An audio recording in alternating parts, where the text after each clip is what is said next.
Srimad Bhagavatam, Canto 3, Chapter 26, Text 6. Translation and commentary by His Divine Grace, A.C. Bhaktivedanta Swami Srila Prabhupada. Translation: because of his forgetfulness, the transcendental living entity accepts the influence of material energy as his field of activities, and thus actuated, he wrongly applies the activities to himself. Purport: the forgetful living entity can be compared to a man who is under the influence of disease and has become mad, or to a man haunted by ghosts who acts without control and yet thinks himself to be in control. Under the influence of material nature, the conditioned soul becomes absorbed in material consciousness. In this consciousness, whatever is done under the influence of the material energy is accepted by the conditioned soul as self-actuated. Actually, in the soul, in his pure state of existence, should be in Krishna consciousness. When a person is not acting in Krishna consciousness, he is understood to be acting in material consciousness. Consciousness cannot be killed, for the symptom of the living entity is consciousness. The material consciousness simply has to be purified.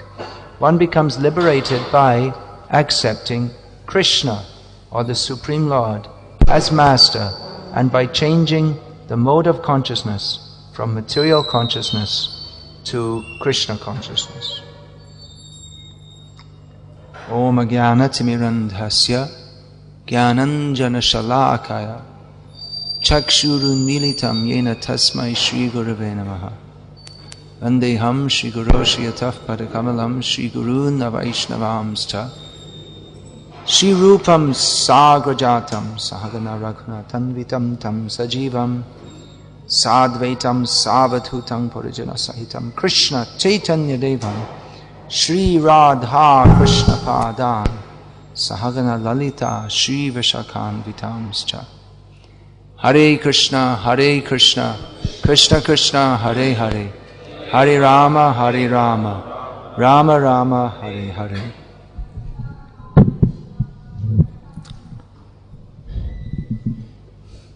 The statements of the verse that we are reading today reiterate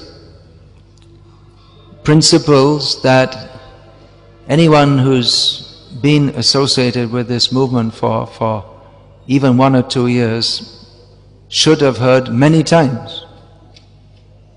More or less it's being stated that we are not the body, we are transcendental spirit soul, but because of identification with this body, we are in Maya. And we take this situation to be my actual existence. So we should have all heard this many times before, and we hope that we'll go on hearing it many times again in future. Because we need to understand this. We need to hear again and again to understand. The subject matter of this chapter is fundamental principles of material nature. The subject matter of Srimad Bhagavatam is Ishvaram Prakrite Puman, the Supreme Lord who is the supreme controller and person beyond material nature, above material nature. But we have so much of Bhagavatam which is the topmost Shastra, is dedicated to understanding what is material nature. Actually, Bhagavatam is not, the actual point of Bhagavatam is not to understand material nature, but to understand spiritual nature. So why so much emphasis on material nature, trying to understand this? Well, yesterday Mukunda Prabhu in his class gave some indication of that we are on the wrong side of the cloud of Maya, which from Krishna's vantage point is just a blip somewhere out there. Blip, you know what that means? You don't know what it means. Blip is not part of Indian English. Well, it's actually the wrong word I'm using, because blip is a measurement of time. But it's a little point, as a little something, a little grain of sand on the ground, not the grain of sand of Vrindavan. This is separate grain of sand. And behind that, in other words, something very small and insignificant from Krishna's vision, and behind that cloud are the conditioned souls who are thinking, I am the controller, and have no knowledge of Krishna, and think that this material world is all in all, I am the enjoyer of it, due to forgetfulness of the actual position that we're meant to be in of serving Krishna. So this is the situation we are in, and it's very difficult for us to understand spiritual nature. Many times Prabhupada, when he was asked about the nature of the spiritual world, he would say, you'll see when you go there. Because that is achintya, that is not within the power of the thinking process to understand. It doesn't act according to the principles of material. The spiritual world does not act according to the principles of the material nature, and our experience is only of the material nature. We cannot imagine what is the nature of this, what is the spiritual nature, which is Trividha Sima, Ulangita Trividha Sima Utata Shai. This Krishna is described as beyond the three principles by which anything can be understood within this material world. There are three limiting principles. They're measurable. That is space, time, and thought. So Krishna is beyond space, he's beyond time, and he's beyond thought also. So how can we understand Krishna? The attempt to measure everything, that is the empiric process for understanding, that we try to categorize everything and write a book, write a thesis, become a master of science. But that is Maya. Mapiyate anaya iti Maya. The attempt to measure is in itself Maya, because Krishna is immeasurable. He's bigger than the biggest and smaller than the smallest. So we can't find him in a telescope, he's too big. And we can't find him in our microscope, he's too small. And then he might be just baby size in front of you, or man size, and then Virat Rupa size. He's not subject to the laws of physics. So to try to measure him by those laws is Maya. So Krishna is immeasurable, inconceivable.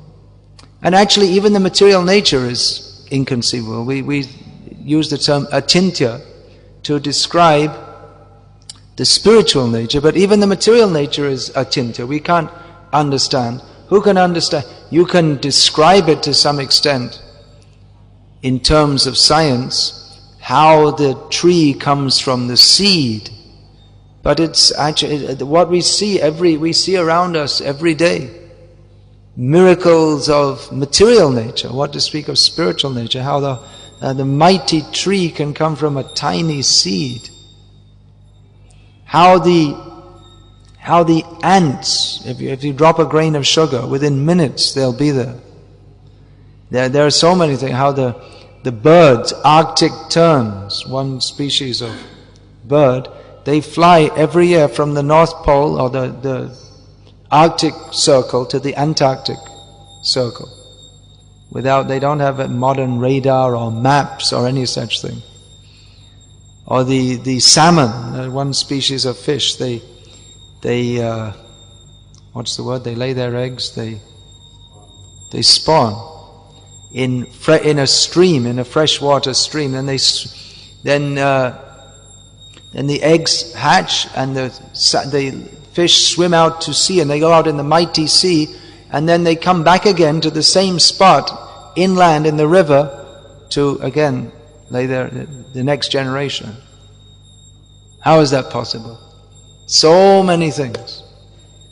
So many things in material nature. It's inconceivable. So even material nature is inconceivable, but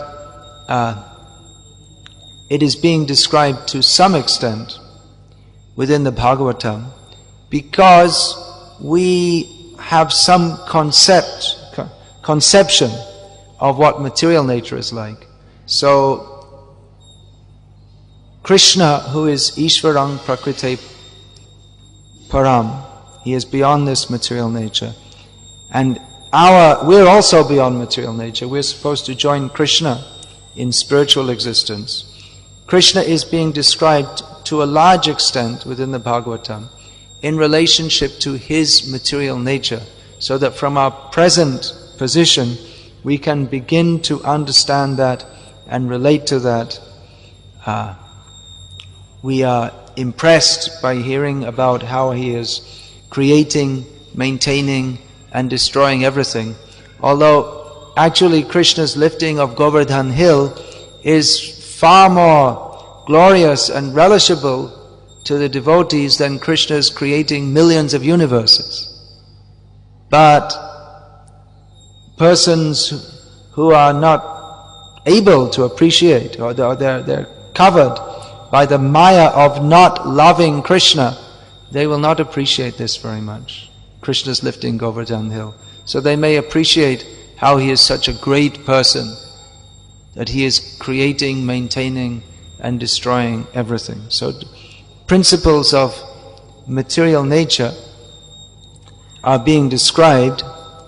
Of course, the scientists may not agree with what's being, the modern mundane scientists, they may not agree with this, and they may say, well, it doesn't sound very realistic that the material there's Garbhodakshai Vishnu is lying down on a big ocean, bigger than Pacific, Arctic, Antarctic, Indian and Atlantic oceans all put together, much bigger.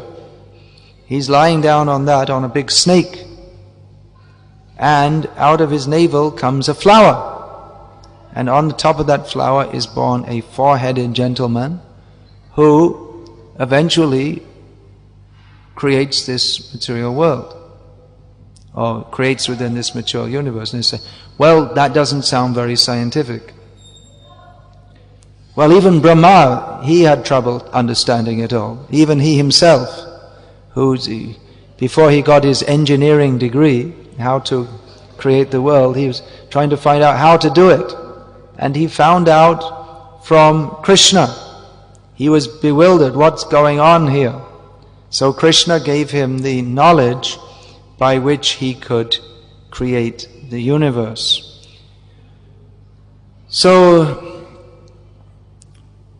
the scientists, they think that it doesn't sound very scientific or realistic, but then again, if we see their theories, then they, for all their attempt to understand everything rationally, there always comes a point in science where everything becomes irrational, even to the understanding of the scientists, and they have to bring in some theory which at the present level of their understanding doesn't make any sense, and they bring that in, and then they by consensus accept it as rational.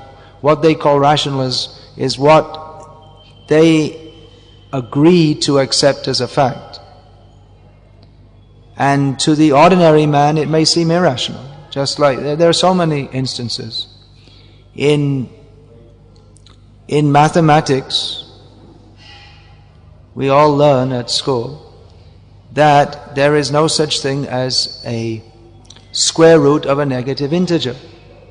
It's not possible, because if you multiply a negative number by another one, you get positive. So what is the square root of -1? It's Doesn't exist, right? Cannot exist. Well, that's what you learn at school. But then if you go further up, so we're told, according to Sadaputa Prabhu, he did his PhD in some field of mathematics. At a higher level, the square root of -1, which is called I, given the symbol I, that is required to solve certain mathematical problems. So what is true, what is rational at one level, it is superseded by a higher level of rationality which is not understandable to persons on the lower level. And then you get into quantum theory, which I don't understand it, you don't understand it, and the quantum physicists, they also don't understand it, although they can talk about it more than we can. And their lack of understanding, it means they can go deeper into the forest and say we're lost.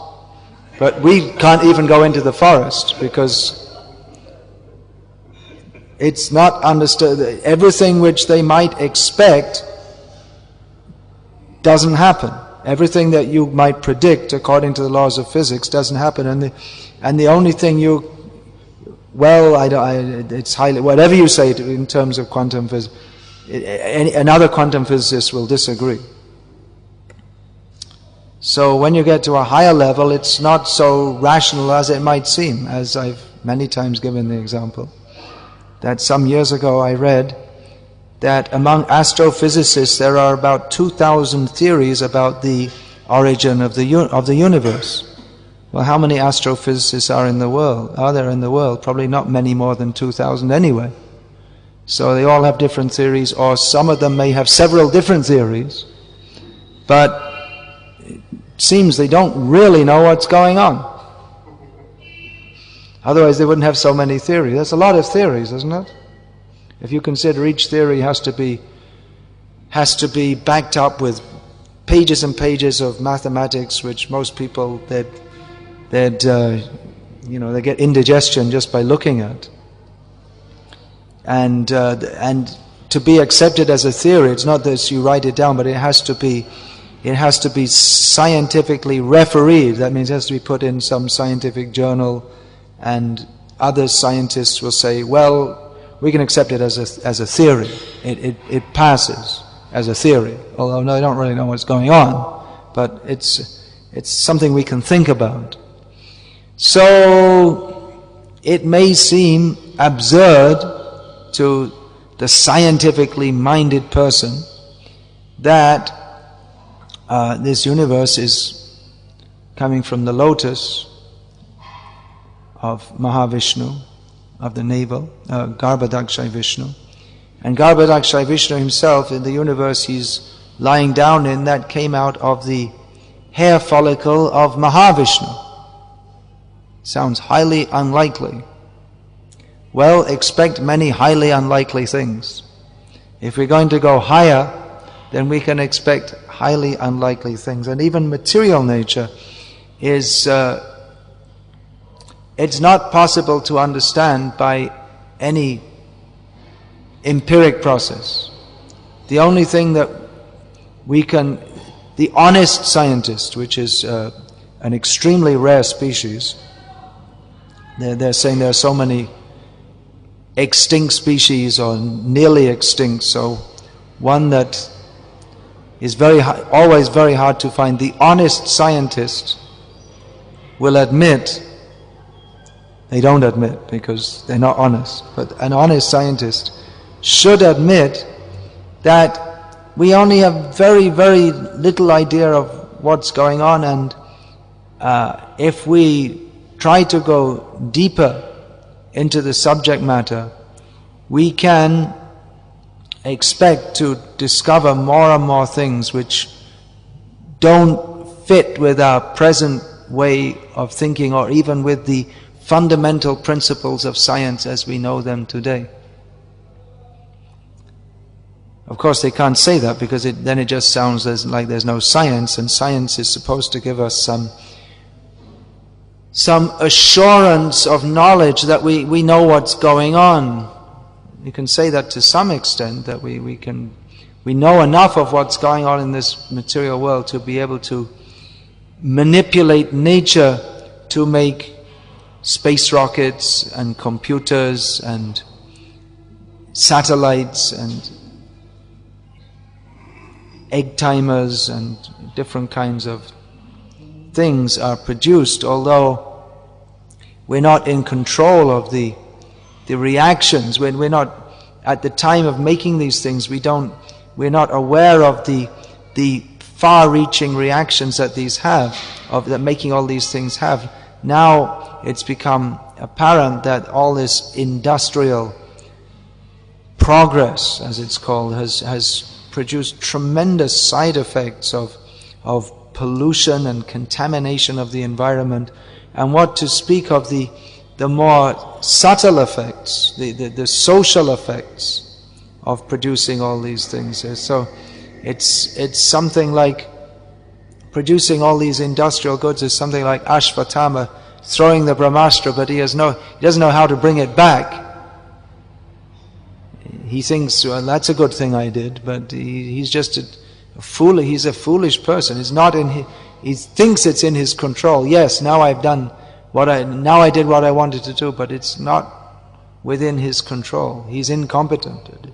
If it wasn't for the presence of Krishna, then that would have caused tremendous harm, because he's dabbling in what he doesn't know what he's doing actually.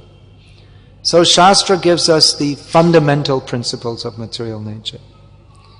And in Shastra there are also more than fundamental principles. There are also many details are described, not in exactly the same way as the modern scientists do. As far as I know, within Vedic science there is no description, for instance, of sunlight reacting with chlorophyll and therefore the plants grow. There may or there may not be. Within Vedic knowledge, or at least traditional knowledge, it's known that you take the grass grows nicely and you feed it to the cows and they give nice milk and you offer it to Krishna, and then we also take prasad and it's very nourishing. And so there may not be so much investigation into how the grass grows through or manipulation of trying to give some different chemical nutrients, and nutrients already there. So, but there is analysis of material nature as much as it is required for human society to live simply and peacefully, as simply and as peacefully as is possible in this condemned situation, so that we can develop understanding of that beyond material nature, and understand that we do not belong to this material nature, but we can live within this material nature as simply and as practically as possible, so that we can develop knowledge of what is beyond material nature. So here are given fundamental principles of material nature. This is not a science textbook. Actually it is. It's the best science textbook. But it's not going into tremendous detail. You see the children going to school carrying huge, like this, isn't it? Like a big pile of books. And each book, you see what the kids, they're learning. It's so much detailed knowledge in various subjects. And with all technical, I was just looking at someone's biology book on so many technical terms for the different kinds of bones in the body, and the bones of vertebrates, and well, only vertebrates. All the different kinds, and really very, very detailed knowledge. Bhagavatam is not giving Bhagavatam is giving the fundamental principle. What is that? That's already given in Gita, that there are two kinds of nature. Bhumirapa nalovaya kangmano buddhirevacha ahankara ityangme bhinna prakriti ashtadha aparayamitastranyang prakriti vidhi me param jiva bhutang mahabaho yedam dharyate jagat. And then prakrite kriyamanani gunai karmani sarvashaha ahankara iti angme kartaham iti manyate. These three verses, we could say they are the subject matter of today's verse. So there is the material energy, 8 elements, 5 gross, of which 1 akash, that's gross, but it's subtle gross. The elements mentioned are going from gross to less gross. And then the subtle elements, man, buddhi, ahankar. These are the material energy, and then transcendental to that is the jiva, who, because of identification with this material energy, is running on the universe. Kartaham, I am the doer. He is bewildered by the 3 modes of material nature and thinks that I am the doer. Everything is there in Gita, expanded in Bhagavatam, that we are not the doer. Aham hi sarva yajnanam bhukta cha prabhureva cha. Krishna is the enjoyer and master of all endeavors. Here he says of all yagyas. But in Vedic society, all endeavors everything is meant for yagya. So all everything is, Krishna is the master of that. And simply to recognize that I am not the doer, everything is Krishna, all energy is coming from Krishna. He may give us some scope to be a small doer, as Upadrashta, Anumanta. He is seeing what we do, and he gives some allowance. All right, you do this, you do that. But he is Upadrashta, Anumanta, Bhokta, Bharta, Maheshwara. We are thinking we are controlling, but he is the controller. What we're doing, we're meant to do for his pleasure only. So this simple point, which the transcendental living entity, if he forgets this, just this point, then everything he does is simply inauspicious for himself. He thinks, I'm doing what is good for me, I'm doing what is best for me, for my family, for my country, but he doesn't know that it's not at all in his self-interest to do so. Srila Bhaktisiddhanta Saraswati Thakur used to use this term, apaswartha parayana, very much attached to that which is contrary to his own real self-interest. Nate vidu swartha giting hi Vishnum durashayate bahiratamanena. This is Prahlad Maharaj also in his analysis of the material condition, that not knowing that the real self-interest is simply to admit our position as servants of Vishnu. We have so many hopes of enjoying ourselves in this material world, but it's all hope against hope. Tipisha tantram urudam nibadha. We're tied up very strongly by the ropes of material desires. And therefore we suffer in this material world, simply not understanding this. So these points are made again and again and again. We'll find in Bhagavatam. Even we get up to the 10th canto of Bhagavatam, which in the 10th canto of Bhagavatam is description of Krishna Lila. That is for persons who have 10th canto of Bhagavatam is meant for relishing by those who are nivrittatarshai upagiyamanat bhavosho, that's chodra manobhiramat ka uttama shloka gunanavanat puman virajeta. What is it? Puran bhavabdim. Now I'm getting mixed up. Puran virajeta vinapashugnat puman bhavabdim nataret. So that's the verse I was going to say to you yesterday about Karnada. What is that? Nrideham adyam. I was saying you should learn because your name's in that verse. Nrideham adyam sulavam sudurlavam Anyway, this verse I say that 10th canto of Bhagavatam is meant for persons who are free from material desires, who have ceased thirsting for material enjoyment. Such persons, they will naturally want to glorify Krishna. Glorify Krishna not simply as the creator, maintainer and destroyer of this material world, but as he who is Uttama Shloka, who is praised by persons at the highest level of spiritual understanding, those who are nirmat saranam satam, those who are non-envious. They will take pleasure in hearing about the wonderful pastimes of Krishna. They will be very pleased to hear how Krishna is killing Putana. That doesn't sound very nice, does it? Killing, as Prabhupada noted once in one lecture. If you find even in the 10th canto of Vrindavan pastimes, there's more killing than dancing. In the descriptions, there's this demon, that demon, another demon comes. Srila Bhaktivinoda Thakur has analyzed how all these different demons, they represent different principles that Krishna is killing.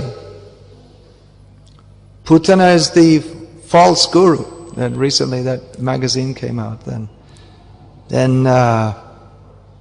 Keshi is pride. So Krishna is killing all these demons. So these pastimes are there. That is relishable by devotees on the topmost level, those who no longer identify with this material world. But even there we find Krishna in 10th canto of Bhagavatam.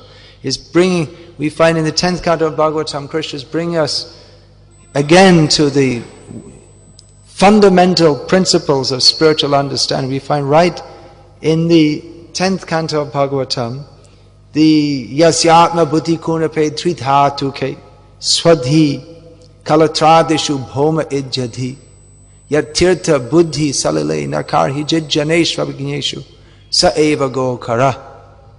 That persons who are gokara, which has been described differently in different. Recently, I saw that described. That means like an ass that carries food for the cows. So anyway, it means like also cows or asses not intelligent. Cow we worship, but cow's interest is only food, actually. It's an animal body. So persons whose intelligence is not more developed than that of an animal, they identify with this body, which is simply made out of bile, mucus and air. How wonderful. You like some bile? How much do you want? Kaf pitavayo, svadhi, kalatradishu, bhoma. That my wife, my children, my family, my country, Mera Bharat Mahan. India, we love India. Or we shall go to the holy place and we shall follow all the rules and regulations and take a bath and come back and say, I took a bath. In Calcutta years ago, our accountant in the temple he took 2 days off for Ganga Saga Snan. And he came back and said, I did it. I went to Ganga Saga on the Makar Sankranti and I took my bath, that's it. I don't have to do anything more now, I'm liberated. He thought Shastra says like that, but we should understand actually what it means. Just like even in Upadesh Amrita, Radha Kunda Snan, that is recommended. But what does that mean? You go running up, take a big jump and splash around a little bit. Or even in our contaminated way of thinking, we may not try and do reverentially. But Srila Bhaktisiddhanta Saraswati Thakur described that it's not actual Radha Kunda Snan means in the Radha Kunda being completely aprakrita, not of this material world. So real Radha Kunda Snan means with an aprakrita sharira, with a transcendental body. So as long as we're identifying with this body, then in the true sense we can't take Radha Kunda Snan. Anyway, the point is here that persons, even their religious life, it's very shallow. So such persons are compared to cows or donkeys, no developed intelligence, because they identify with the body. So we find even in the 10th canto of Bhagavatam this is described. Because we need to hear again and again. As Mukunda Prabhu yesterday, as we were driving in the car, he made the comment that everywhere you see the advertisements, billboards, buy this, buy that, buy this cell phone, another cell phone, and go on holiday to Singapore or Malaysia, go buy this airline, that airline, buy this soap, another soap. And if you followed everything they did, you within half a kilometer you'd be bankrupt. But the idea they're putting again and again and again, they don't put the advertisement in one place, but everywhere. And on the billboard, and on the TV, and even they'll sponsor some school program or something like this, just so that it comes up again, and they'll sponsor the cricket team or something like that. So when everyone goes for cricket and they think, oh, this product is, oh, okay. And they have the cricket players holding the Pepsi or whatever it is, and think, oh, he drinks it. Although anyone knows he's being paid to stand in the photo, and if the other company paid him more, he'd do it for them too. But people are so stupid that it works. Otherwise, they wouldn't do it. The cricket player is holding the Pepsi. Okay, I'll buy it too. Goo, goo, goo, goo, goo, goo. The advertising industry works on the unspoken premise that people are stupid. And it's true. Otherwise it wouldn't work. Otherwise no one would ever buy Pepsi. Ever. Unless it was advertised. They have to advertise, because why would you want to spend any money to drink something which, when I last drank it, which was about 35 years ago, it tasted pretty horrible actually. So, the same principle that we have to repeatedly hear. We're not the body, we're not the body, we're not the body, we're eternal spirit, soul, servant of Krishna. We have to hear, because everything in this material world is making propaganda. You are the body, you are the body, you are the body, you should enjoy it, you should enjoy it, you should enjoy it. Because that's the whole ethos of the material world. Everyone is here as a false enjoyer. So, how much important it is to hear repeatedly that we are not the body and we are eternal servant of Krishna. And as soon as we stop hearing, we start to want to enjoy again. And that's almost literally. I mean, we stop hearing, we might think that, well, we used to come to the class for 12 years and then we stopped coming. And then as soon as you stopped hearing, and then you got involved in material life again.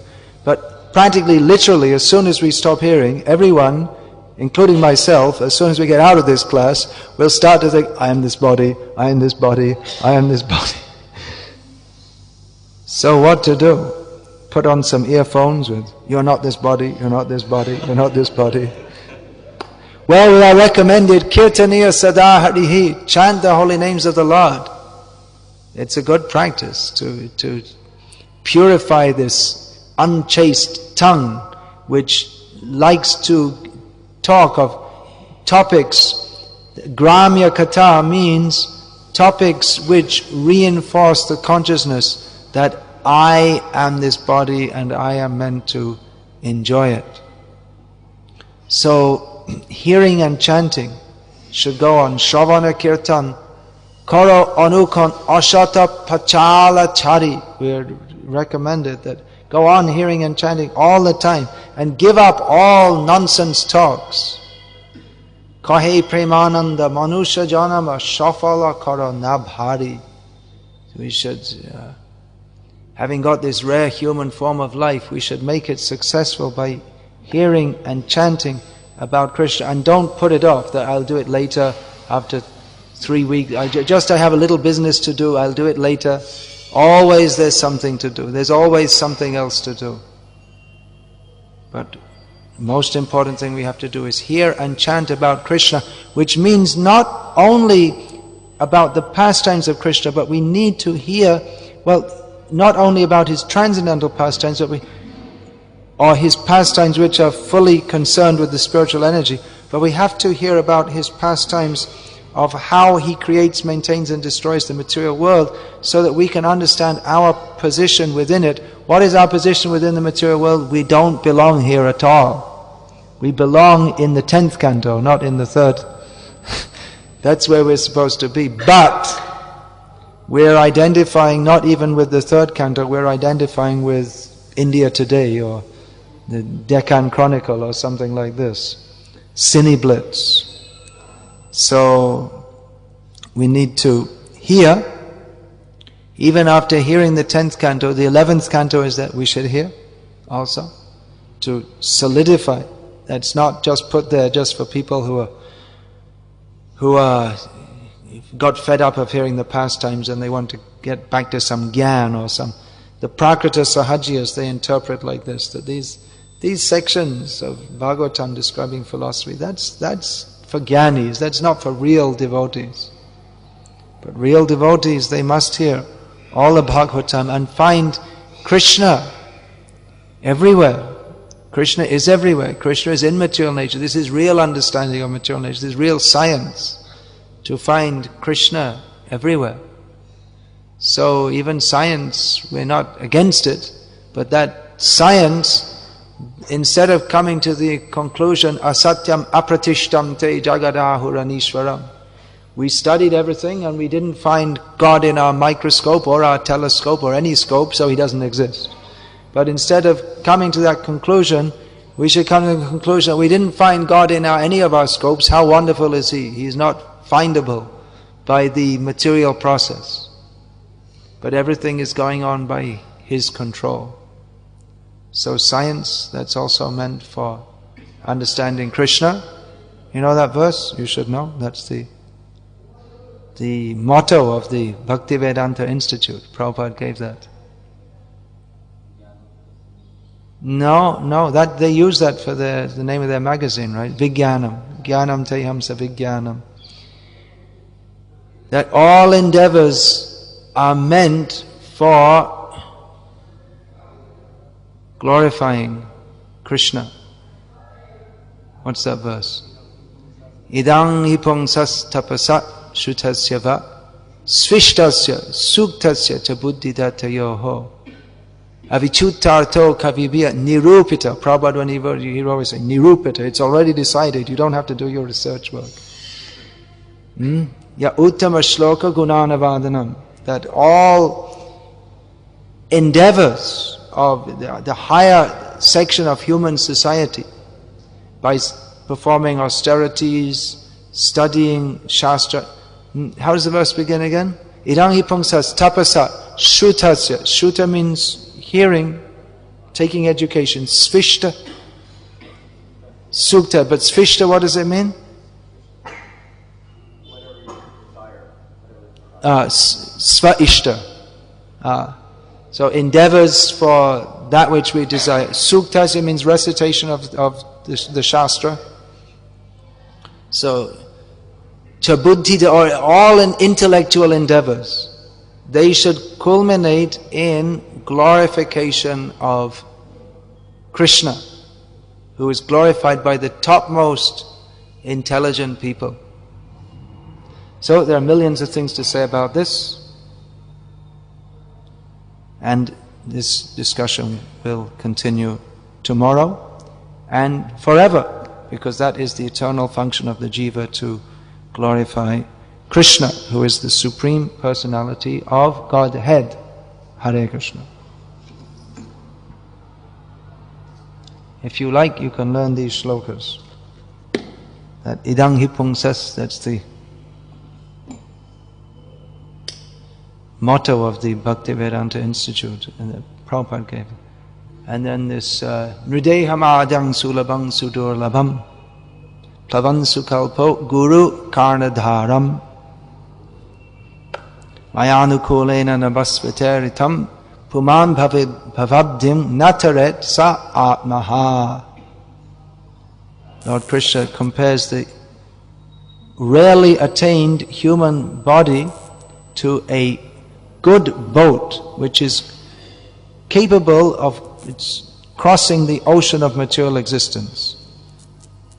And you have the good guru who's like the captain of the ship, and the favorable winds are Krishna's instructions in Shastra. So all facilities are there. So Krishna says you have a good boat, you have a good wind, you have a good captain, and if you still don't cross the ocean of material existence, then you're simply committing suicide, that's all. We should consider. Any question about this?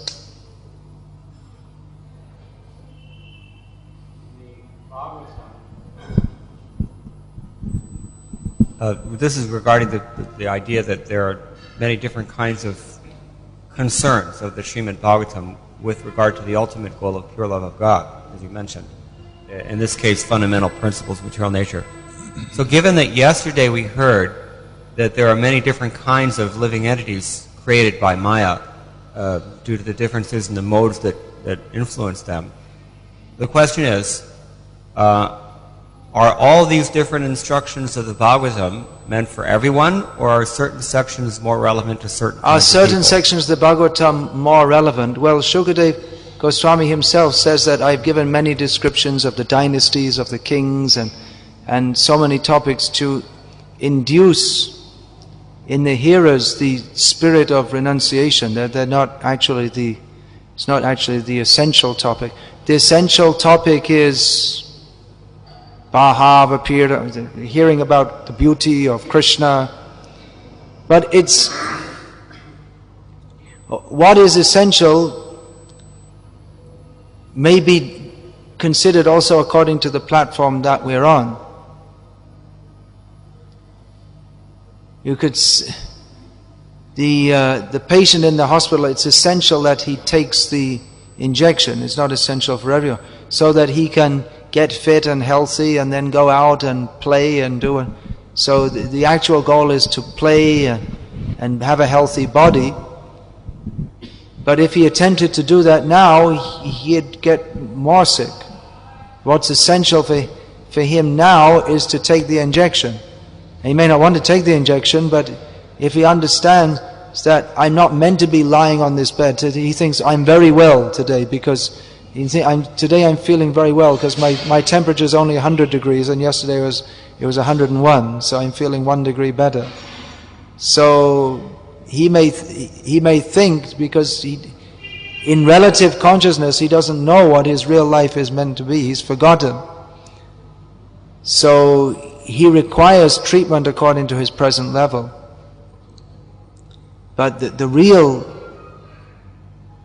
aim is something different. So all the shlokas of Bhagavatam are glorious and wonderful and non-different from Krishna. Some are directly describing the transcendental position, and others are to help us to come to appreciate that transcendental position. Description of the material nature, if it's in relationship with Krishna, is also transcendental. But we find the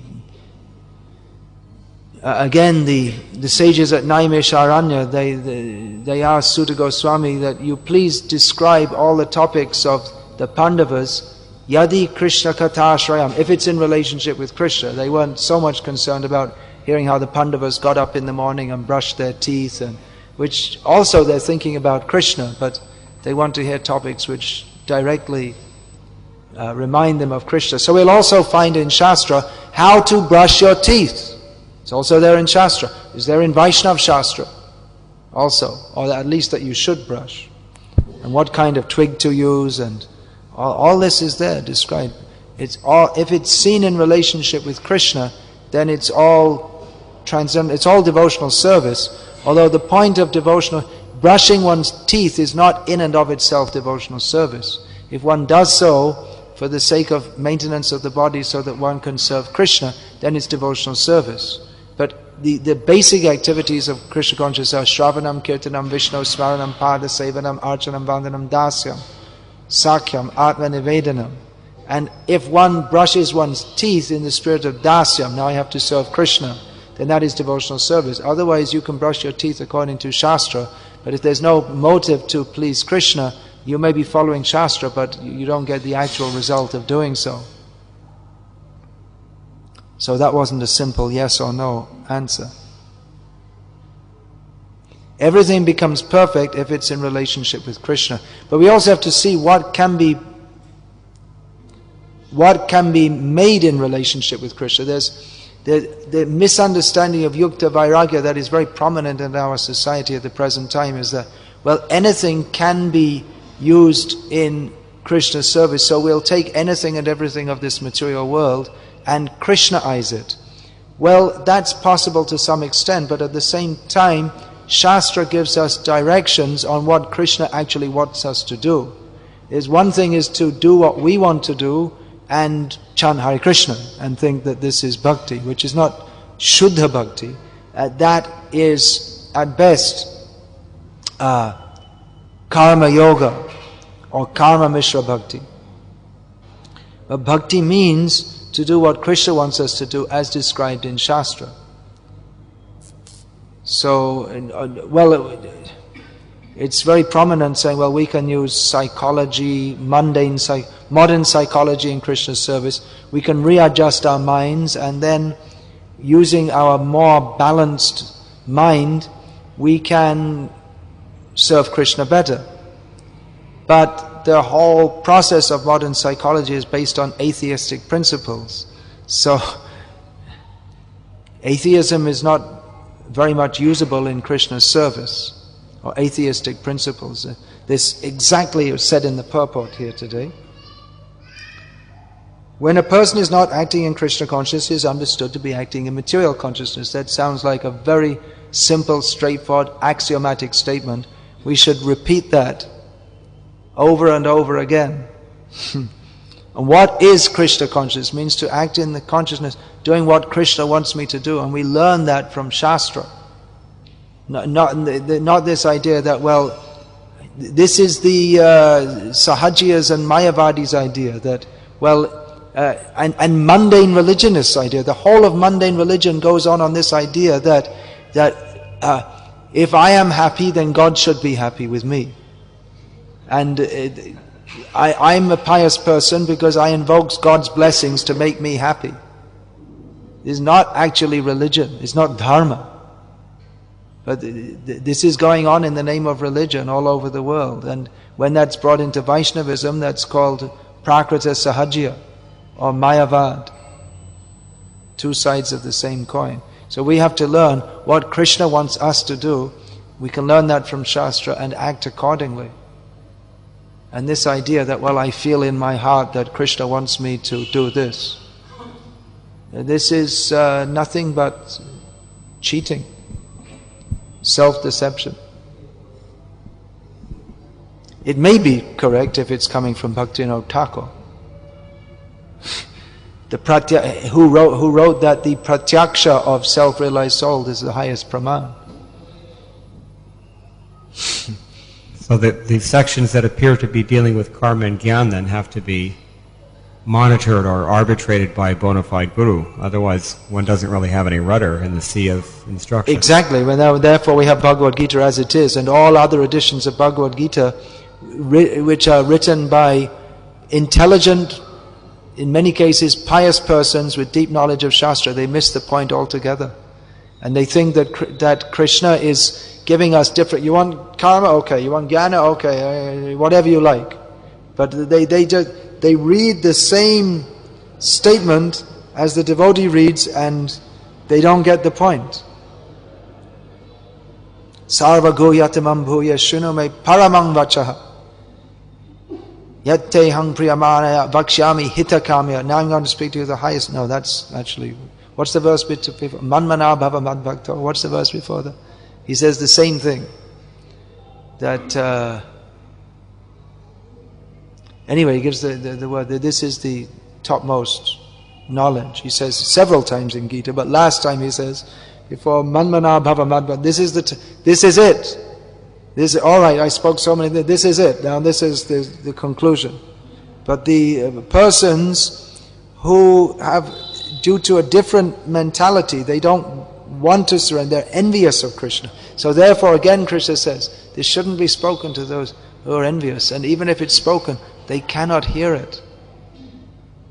This envy is this is the underlying principle of material nature. And we are so foolish that we're trying to find love in this material world where the basic principle is envy. And even the love in this material world is also envy. Two persons come together and out of intense envy for each other, they think that they love each other. What they call love. In America, they talk so much about love, and you have to love, and even among our own stupid so-called devotees, they're talking about, you have to, they talk about, in the West, they talk about falling in love, and I've heard devotees, they say quite seriously, I fall in love with this girl and I'm going to marry her. They're so stupid. They're so stupid, I can't believe it, it's just amazing. And definitely they're going to hate each other within, how long do you give it? 6 months, 1 year, 2 years maybe? They have no idea of even human psychology, what to speak of any philosophy of Krishna consciousness. This whole idea of falling in love, it's someone in Hollywood made it up. Or maybe way back Shakespeare, I don't know, whatever. Romeo and Juliet, but it's the biggest disaster in human society.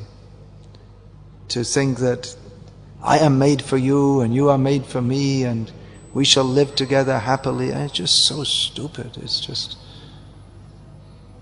Whereas in Indian culture, they don't even see each other before marriage.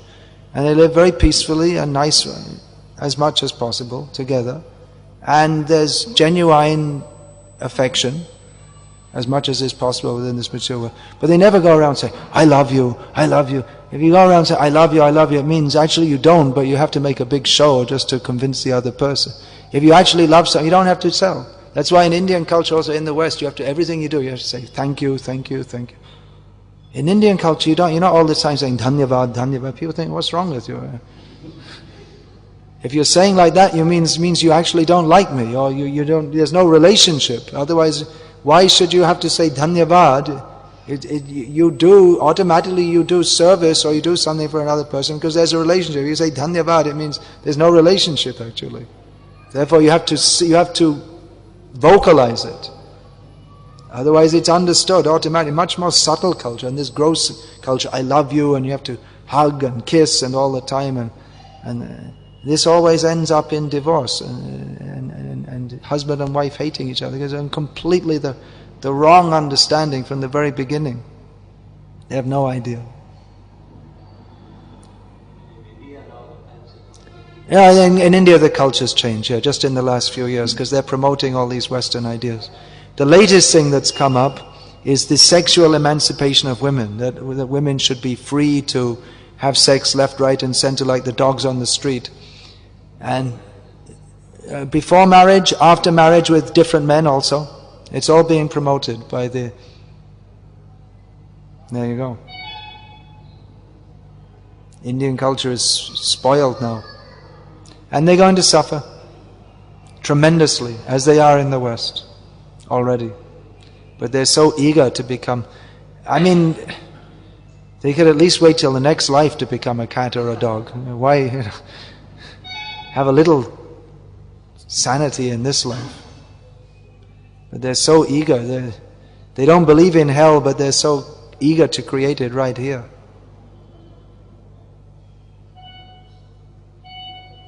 Bharata bhumite hoilo manusha janmaja janma shata kari karo para upaka. Chaitanya Mahaprabhu wanted Indians to take up this Krishna consciousness and lift up the world by preaching everywhere. So India is in a very difficult situation now, and I feel that our movement should promote. We're talking a lot about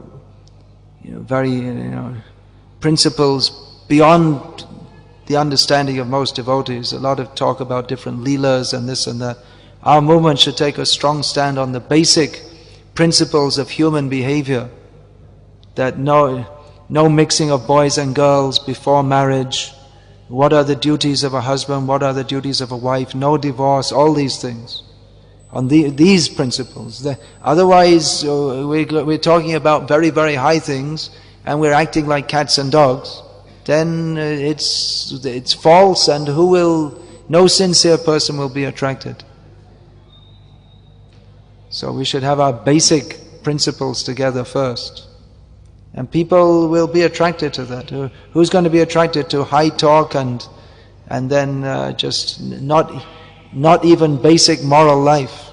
So we should promote all these things among our devotees, because in the West they already, more or less, our society already sold itself out to the Western, Western ethic, or what's the word? The Western mode, or the Western compromise, that divorce is okay, it's normal, and don't bother about it, it's okay, just go on, get another husband, get another wife.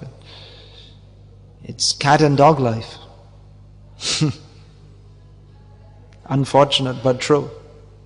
We're talking Srimad Bhagavatam, very high things. Here we have Ras Leela picture. But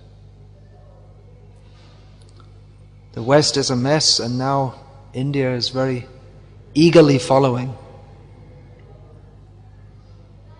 And I'm finding also, I'm preaching these things in India to our devotees.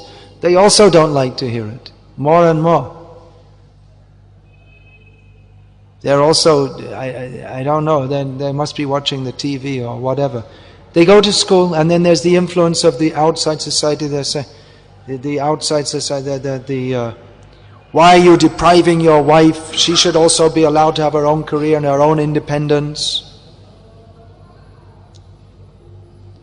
And not be at home when the children come home from school, so that they watch they get on the internet and watch no control, no mother at home, the father's away 6 months a year, or and husband and wife are going out to the parties and this and that, and the same as in the Western, and then the children grow up completely with so many different psychoses. But our own, there's so much pressure, and people, they don't want, they're very afraid of what other people will say. They're very much influenced by this. So they don't want to follow the things which Prabhupada has stressed again and again in his books. They don't want to follow this. And they say, well, Prabhupada, he was writing for some other era, it doesn't apply now, and we have to be practical. And actually it is easier to be practical and just go along with the whole society. It is easier just to, allow divorce and this and that and everything. But what happens is you don't get any Krishna consciousness. It's easier to live in society, but you just have a mess and cheating religion in the name of Prabhupada's movement. So it's easy, but nothing worthwhile is had easily. It's easy to go to hell and just say everything's okay. It's not easy to say that, no, we have some principles and we're going to live by them. It's not easy. We can't expect that everyone will praise us and like us. We can expect that. In the modern age, if you just say the same things that your grandparents said, then people will hate you. They'll scorn you. The same basic principles.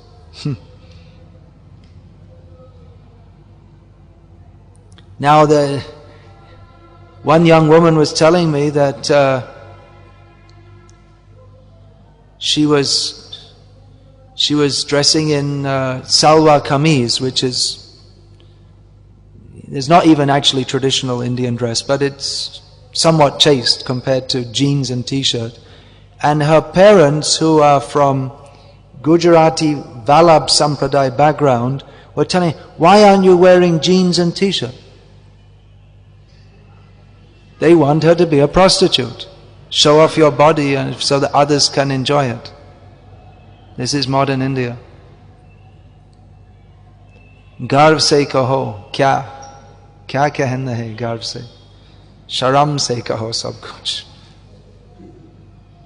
गर्व की कुछ बात नहीं है. Very shameful position. Anyway, Hare Krishna. Hare Nama, Hare Nama, Hare Nama eva kevalam. Kalo nasteva, nasteva, nasteva gatir anyata. Yeah, those who want to compromise, they often, within our society, they often quote this. That you just chant Hare Krishna, nothing else matters. But you see, Chaitanya Mahaprabhu himself was following the Vedic principles very strictly. He didn't say you chant Hare Krishna and have,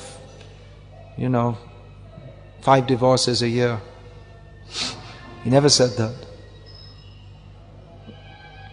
All right, Hare Krishna. It's another. I always come back to this topic because I'm so sad that the wonderful movement or the great principles that Srila Prabhupada has taught is being compromised by this animalistic outlook. What I thought I left behind by joining ISKCON is again coming in. Unfortunate. Anyway, at least individually we can know what is right. Pravritin chana, vritin chana, janana vidurasa. We should know what is right and what is wrong by Shastra Vidi and attempt to follow that as best we can in this condemned age. Hare Krishna. Sorry for going on so long. We should finish there. All glories to His Divine Grace, Srila Prabhupada. Srimad Bhagavatam ki jai. Hare Krishna.